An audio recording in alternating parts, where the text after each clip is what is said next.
EM Weekly starting right now, bringing emergency managers from around the world together to learn, share and collaborate. Well, good morning, everybody, or good afternoon, depending on where you're at. And if you're trying to be here for the 9 o'clock, you can tell it's 10:30 or 10:34, I guess. We're a little bit late. Why? Because we actually had a real emergency here at the studio. Our building caught on fire on the third floor, and we had to evacuate. And the fire department came in. I don't know if you saw. I tried to put that up a little bit, but so. Even here at EM Weekly, we have real emergencies as well. But I appreciate everybody kind of holding off on that, and the guests are able to come back to talk about what we really should be talking about, which is tsunami preparedness and tsunami readiness. And we'll get into this great topic because here, as a coastal community that I live in and work in, tsunamis are very important to us here in California, and of course, any other coastal community as well. I want to bring in everybody all at once. So I have Rick, Todd, and Mark coming in from different areas. We'll let them introduce themselves pretty quick. But Rick Wilson is from USGS, Todd's from Cal OES, and Mark is from the Earthquake Country Alliance. And we've been doing a lot of work together on getting this up and running. So first, Mark, let's take it to you first. Welcome to the EM Weekly again. And how's your morning going? Been eventful, but we're glad that this could still happen today. It's an important day in tsunami history, as we'll hear about with the 10-year. It's been 10 years since the Tohoku, Japan earthquake on March 11th, 2011, which also affected California. So a lot we can hear about tsunamis in general.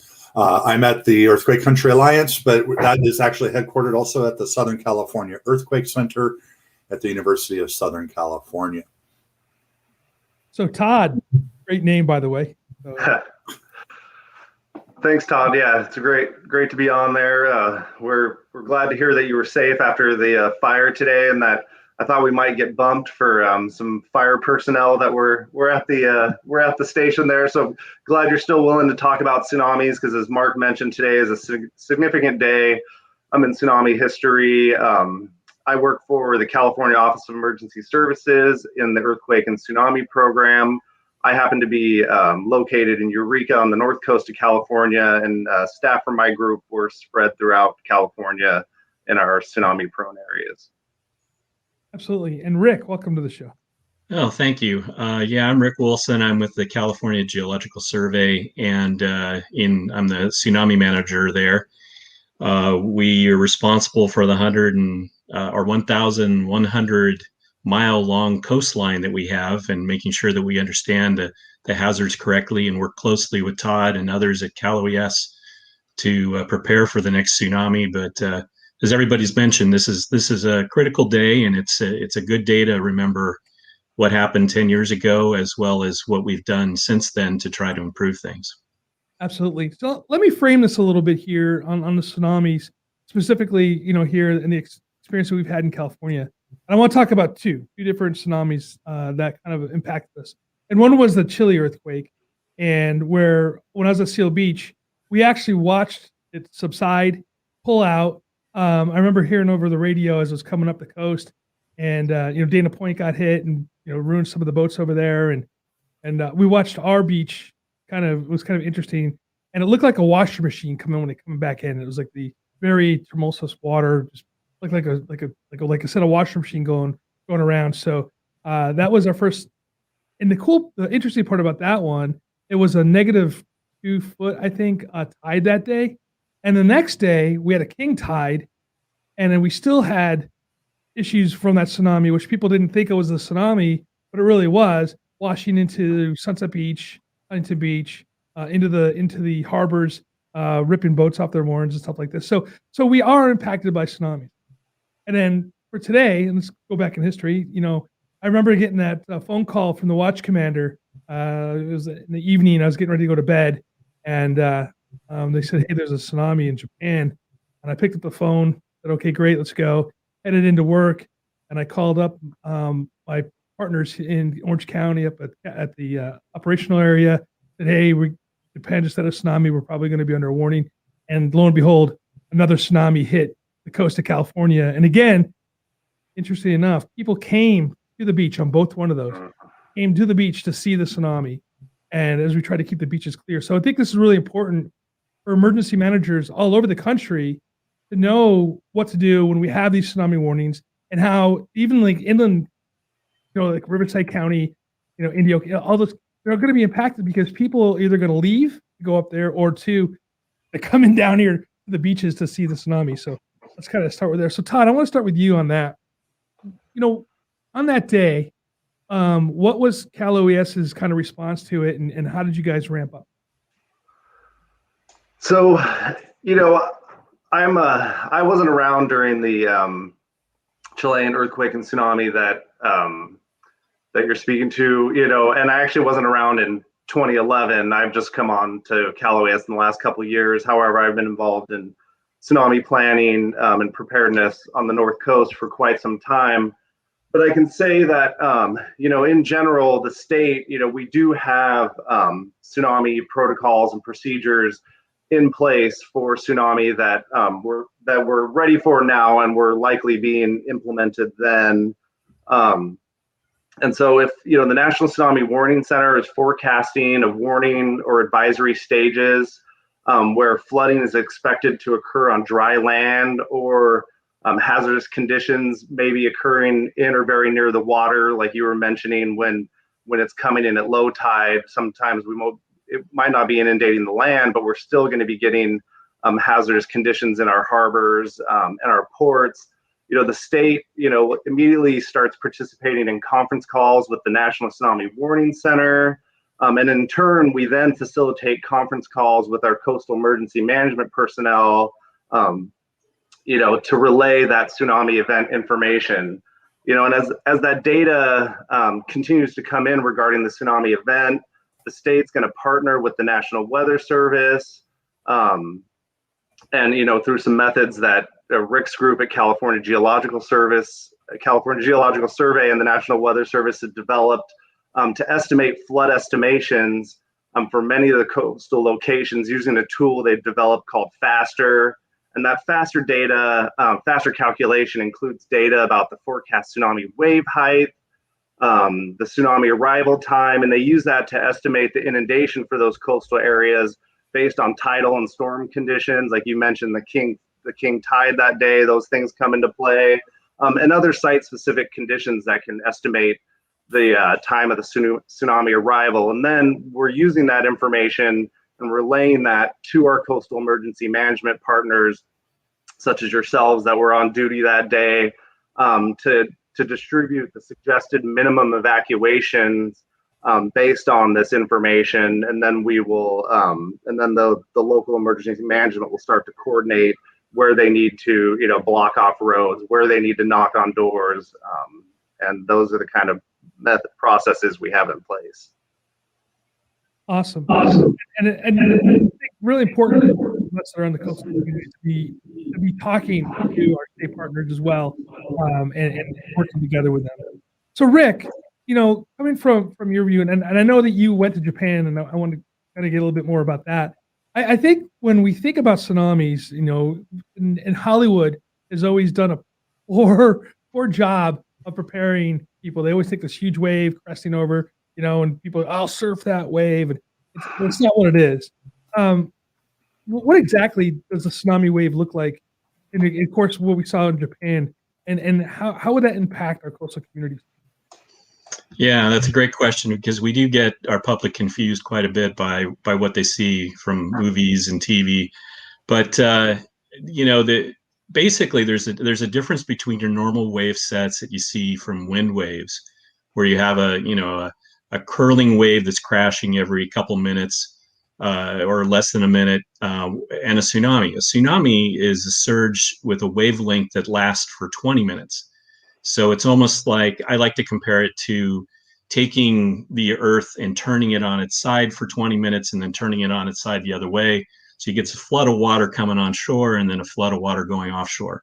Those are for the very large tsunamis that inundate land. But the other hazard that we see is because of that change from ocean to shoreline to ocean shoreline, we see strong currents inside harbors. And as you mentioned, some of the beaches see that kind of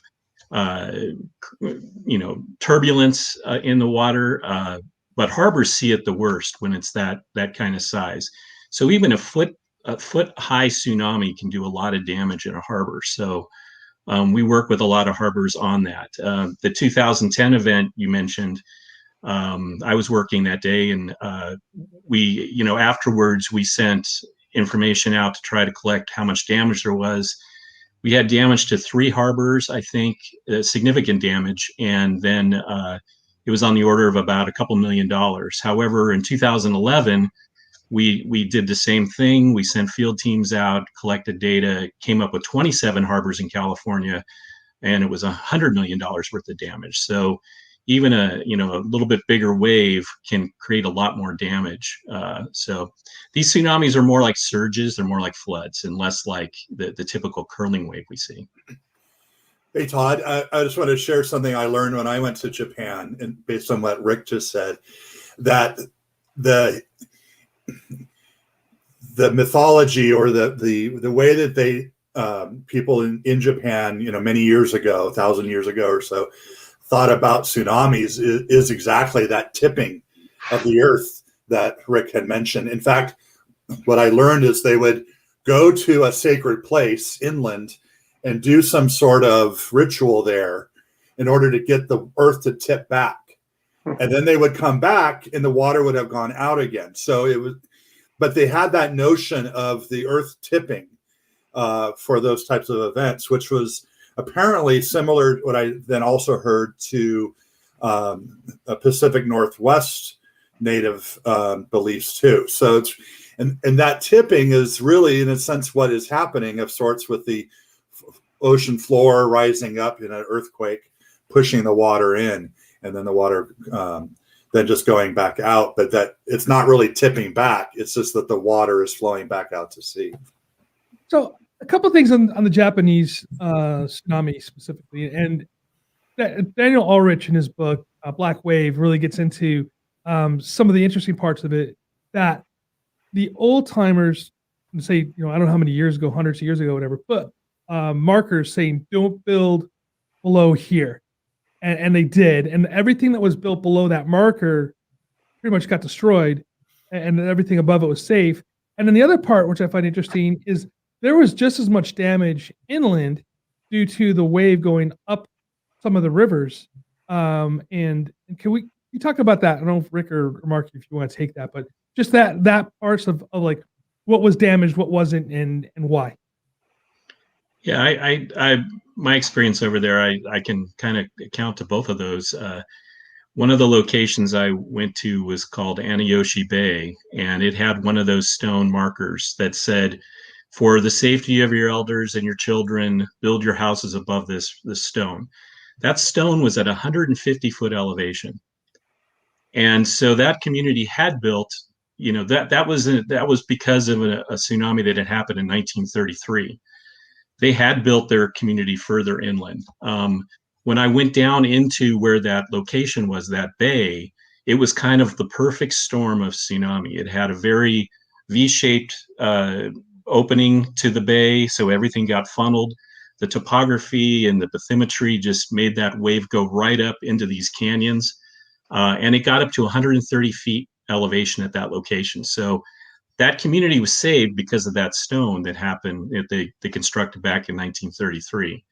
Another story is, as you mentioned, the tsunamis going up rivers, and in a lot of cases overtopping the river dikes and the levees that were formed there. There was one case with the Okawa Elementary School where they had felt the earthquake. They had argued about whether they should evacuate or not because they were up one of those river valleys. That waiting though, they took a good 20 minutes to try to decide, and then they decided they were going to evacuate. But by then it was too late, and only a handful of people survived at that elementary school. So there were 74 children that were killed, and a dozen teachers who also were killed. So that kind of situation is, if we get the information out, the work of emergency managers and schools and others, if we get that message out that these are dangerous locations and they're identified on hazard maps for a reason, then you need to have a plan. You need to implement it quickly, especially in these local events. We're gonna take a quick break. When we come back, Mark, I want to talk to you about tsunami preparedness and what you guys are doing at the Outer Limits Supply Company was founded on the idea of providing high-quality first aid kits. Their goal is to supply the life-saving equipment you'll need to mitigate the majority of injuries often seen during austere times. From minor injury on an outdoor adventure with your family to your team responding to a major traumatic event, Outer Limits Supply has the kits to manage most situations, providing practical, user-friendly first aid kits that anyone can use. Enter EM Weekly, all capitals, at checkout and save 20% off your total purchase. Go to www.outerlimitsupply.com today. That's outerlimitsupply.com. Have you ever wanted to work in a flying ICU? LifeSave is currently hiring flight nurses and medics to join our air medical team. Check out our amazing salary and benefits packages. Visit airmethods.com/careers and apply today. Power outages can happen at any time. Is your community prepared? The Power Up solar power charging trailer can be used to address the temporary power for your community. In addition, the Power Up solar power charging trailer can provide a platform to support your public information and community resiliency outreach efforts throughout the year to educate and inform people about the need to always be ready. For more information, visit powerupconnect.com. That is powerupconnect.com.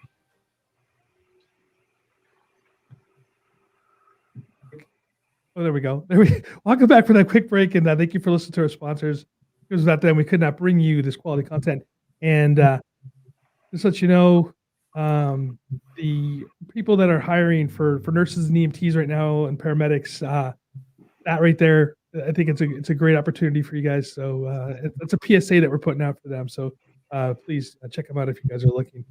Robert Whitman, he puts on there, he says, you mentioned that, maybe they mention this later, it says, the state of Oregon now has a shake alert available to the public. And he says it's very exciting.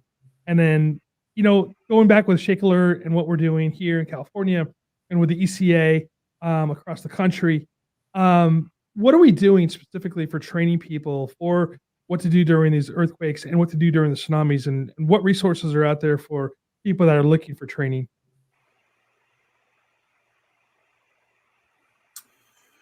Well, I could start on that, and certainly Todd and Rick can add in. One, through the National Tsunami Hazard Mitigation Program, the state of California is supporting our management at the Earthquake Country Alliance of the Southern California Earthquake Center of a website called TsunamiZone.org. And so while it's California, in one sense, it's also national. In fact, we even international in the way that we support activities in the Caribbean each year. Today is the annual Caribbean Wave or Caribbean Wave exercise in the Caribbean, and something like 40 countries participating because there can be tsunamis in the Caribbean as well. And they have chosen today the 10-year anniversary of the Tohoku, Japan earthquake for their date this year, just to tie in that visibility and recognition of what can happen.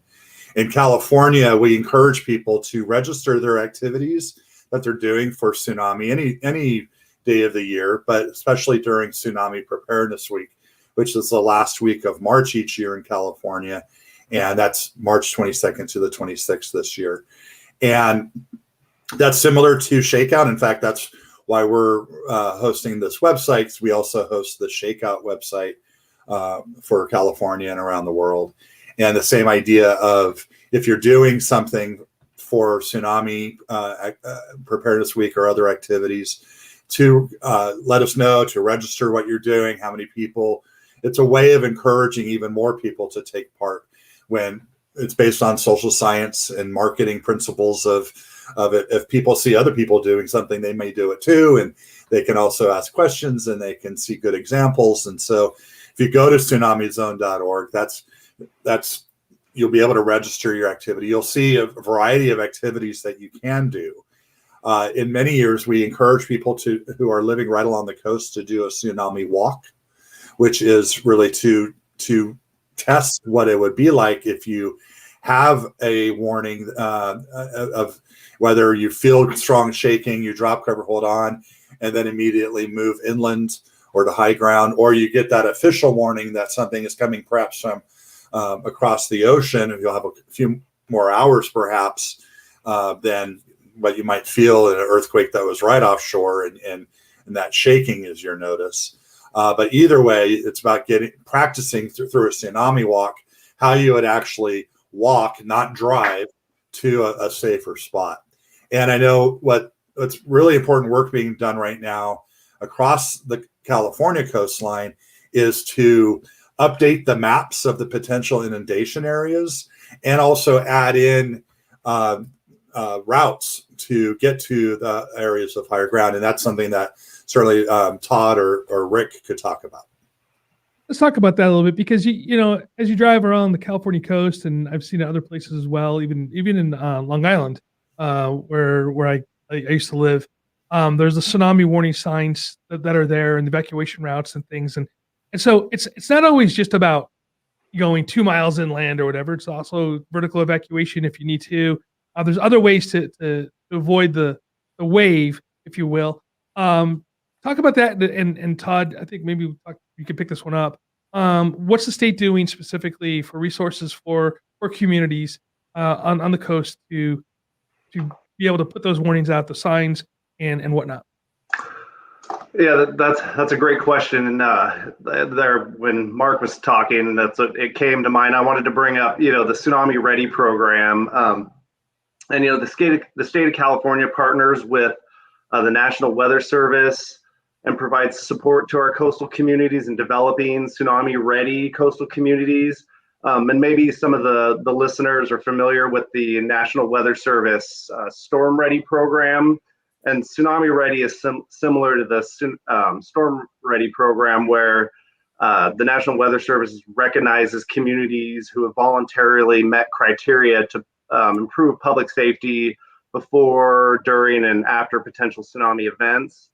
So the California Tsunami Program supports the Tsunami Ready communities with assistance with tsunami hazard mapping, tsunami signs, like you mentioned, education and outreach materials, and staffing at events, and with exercises and drills. And one great way that people can get involved in their communities is often the CERT teams are really instrumental in the education and outreach events and the exercises and drills. They really help support these tsunami ready communities. So it's great to see if there's a CERT program in your community, or sometimes that we need a community leader to get those CERT programs going. And let's say, like, the mapping, the tsunami hazard mapping is a huge undertaking that is a really necessary component for knowing who and what are in harm's way. And that's an effort that Rick's group at California Geological Survey has taken the lead on, and supports those efforts. And he could probably speak a little bit more to some of those tsunami mapping efforts in the state. Actually, Rick, I'm going to get to you here in a second, because I'll tell a little story. So I was at Dana Point first. We were the second city in California to get the Tsunami Ready designation, and then we helped as a group, as a county. Orange County became the first county in California, in the United States, I think, to get the Tsunami Ready designation. And it's a process. It's not everybody who's listening. It's a process you go through. And we worked with the USGS. They came and we walked the beach. We walked the tsunami inundation zones. We did all this stuff. So it's a lot of work. So Rick, talk about that process and the mapping, and the 30-meter mark and the 10-meter mark and all that kind of stuff that we went through. Yeah. So for California, we had maps come out in 2009, which, maybe I met you back then when we were looking at some of those maps down in Dana Point and down in Orange County. But We're updating those maps now. As Mark brought up, the national program is actually have guidance on this, that you should do this about every 5 to 10 years. So we've learned a lot since the Tohoku event, and we're really applying that now to our new maps. And so we actually have 2 new maps coming out today in Del Norte and Mendocino County that are on our website, tsunami.ca.gov. But we have maps for the entire state, different vintages right now, but we're looking to update those maps. The whole process is to understand what sources there are that affect a certain location, whether they be local sources offshore or distant sources across the Pacific. For local sources in California, we have the Cascadia subduction zone, which is very similar to what type of event can be created, what was created in Japan, magnitude 9 and a very large wave for our north coast, where we have Cape Mendocino and north up to British Columbia. So that strongly affects Oregon and Washington also. But then we also have these distant source tsunamis, and Alaska and the Aleutian Islands seem to impact not only the West Coast a lot, but also Hawaii. So in the Pacific, those are the main ones that affect the U.S. Coastlines, are the Alaska and the Cascadia subduction zone. Understanding that source, modeling the source, we have new models that we use. Higher resolution topography and the bathymetry, the land surface that goes into the models is really important. And then ultimately going out in the field with emergency managers to make sure that we're capturing everything that they would like to see in these maps. And it's a process that takes several months to go through. It's been difficult through the COVID situation that we're in right now, but we've been trying to move forward on a lot of these maps. And if you do go to TsunamiZone.org or to the national program website, you could probably find maps for all U.S. States and territories on that website, on both those websites. The Know Your Zone section of TsunamiZone.org. And that links to both the CGS maps, the California Geological Survey for California, and also another important website to know is myhazards.caloes.ca.gov. Links from there too. That not only will show you tsunami inundation areas, but also faults that are near you and liquefaction, landslide potential. So it's kind of all together. But it's good to look around at all the information that you can find. So Todd, what's going on March 24th? Oh, good. I'm glad you asked. And first, I was glad. It got brought up about, I know this is a very California specific discussion right now, but I wanted to, just put a plug for the National Tsunami Hazard Mitigation Program that Mark mentioned earlier. And California does work through we call it the NTHMP, with, support and funding from NOAA with our partner states and territories to really leverage a lot of these tsunami preparedness, mitigation, and warning coordination throughout, the continental United States, and then all our island territories and partners. But yeah, coming up, Tsunami Preparedness Week, we recognize in California, usually about the 3rd week in March every year. And this year on March 24th, we've got a couple exercises going on the north coast of California in Humboldt, Del Norte, and Mendocino County. The National Weather Service, we're partnered with them to initiate. It's a live code test of the tsunami alert system, and that will actually activate sirens, NOAA radios if you have them set to go off. The local emergency management county office will be using relaying the messages through some of the alert providers that they have. I think there may be some reverse 911. There won't be the activation of WIA for that, but that's a annual test that goes on the north coast up here where the tsunami threat is really high from the local source Cascadia subduction event. And then also on the 24th, statewide, we do a communications exercise with all of our coastal emergency management partners from San Diego to the Oregon border, in conjunction with CalOES, CGS, and our National Weather Service partners and the National Tsunami Warning Center. And so those are some activities that we do annually to practice our methods and make sure we're ready for the next tsunami event. Absolutely. So Rick, last question for the day here for you. Why should somebody in Montana or South Dakota or North Dakota care about tsunami preparedness? I think it's because they have residents that love to see the beach once in a while. Most of the coastlines are just beautiful. It's a great place to visit, and I think obviously there's hazards. They have hurricanes, they have other things, but tsunamis is one of those. And so it really pays to introduce tsunami into educational systems across the country, because we know these people like to go to the beach, and as we've mentioned, to really know the signs. If it's a local earthquake that you feel and you don't know where it's coming from, it's just good to get off the beach. It's good to go inland and get out of one of these zones, but do it immediately so you're not waiting. The other thing is if you get an official warning that something's happened across the ocean, pay attention to it. Those local emergency managers have this information, and we've been working very closely with them. It's just good to be prepared, and especially on a day like this where we remember what happened in 2011. The loss of life, 18,000 people in Japan, and the cost of this, $350 billion. It was the costliest natural disaster ever. It's a good time to remember tsunamis and do what you can to learn whether you live or visit or work in one of these zones. Just know your zone. That's the bottom line. Know your zone, absolutely. Mark, I'm going to let you have the last word for today. And Earthquake Country, I'm proud to be part of the higher education committee on the ECA. Some of the work that we're doing over there is fantastic. The work that you guys are doing over at ECA is phenomenal. And thank you so much for what you guys are doing. But I'd like to hear a little bit more.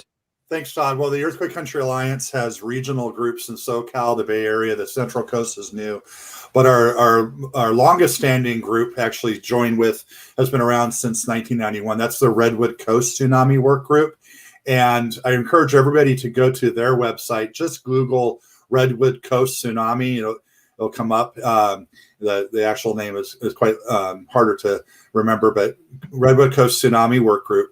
And they now have a really fantastic memorial for remembering the Japan tsunami with video recordings, testimonials from looks like maybe now 20 or so people, and including Todd Becker, who's with us here, and Rick. I haven't put one there, but Todd and Rick are there. So a variety of memories of that earthquake, as well as other great resources for tsunami and earthquake education.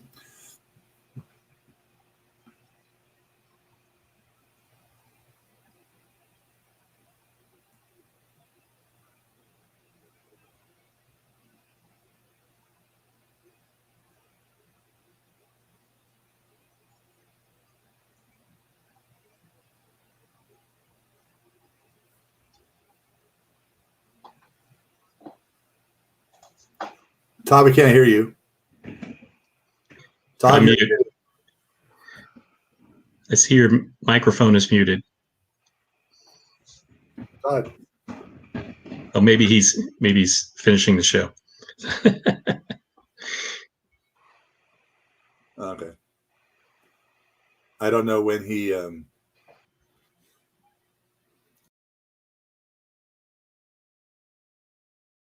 that for sure. During this.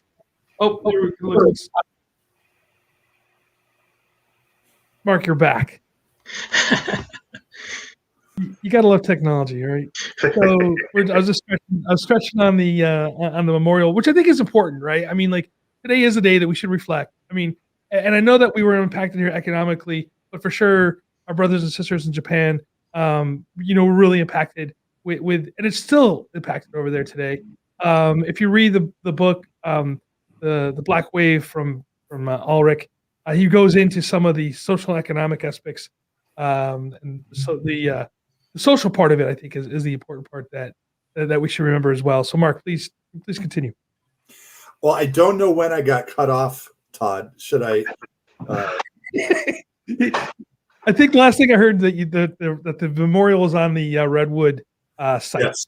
So just go to look up the Redwood Coast Tsunami Workgroup website, and you'll see there's about 20 different recorded video testimonials, including by Todd and Rick and many others, of that earthquake and perspectives on what happened in Japan as well as in California, and a lot of other great resources there on that website for tsunami and earthquake education, and also a really great virtual tsunami fair, the way that they normally do in person at their county fairs in Humboldt County and elsewhere. They have that now online. So a lot of great information for learning everything about tsunamis and earthquakes. Absolutely. Well, thank you so much for that time today. Thank you for Todd, Rick, and Mark for your time. Please, everybody, please check it out. And again, even if you live in the middle of the country, people do vacation. If you remember the story of the tsunami that happened in Indonesia, specifically in Thailand, there was a young girl from England who took a class in her school. They're teaching science class and talking about tsunami. And she is accredited for saving people's lives because she recognized, I think she was 11 at the time, and she recognized the tsunami warning signs, told everybody, and got them evacuated off the beach, and she's accredited for saving lives.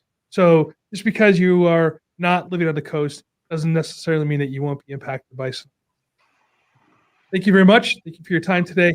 And everybody, please remember, listen to us on your favorite podcast player and subscribe.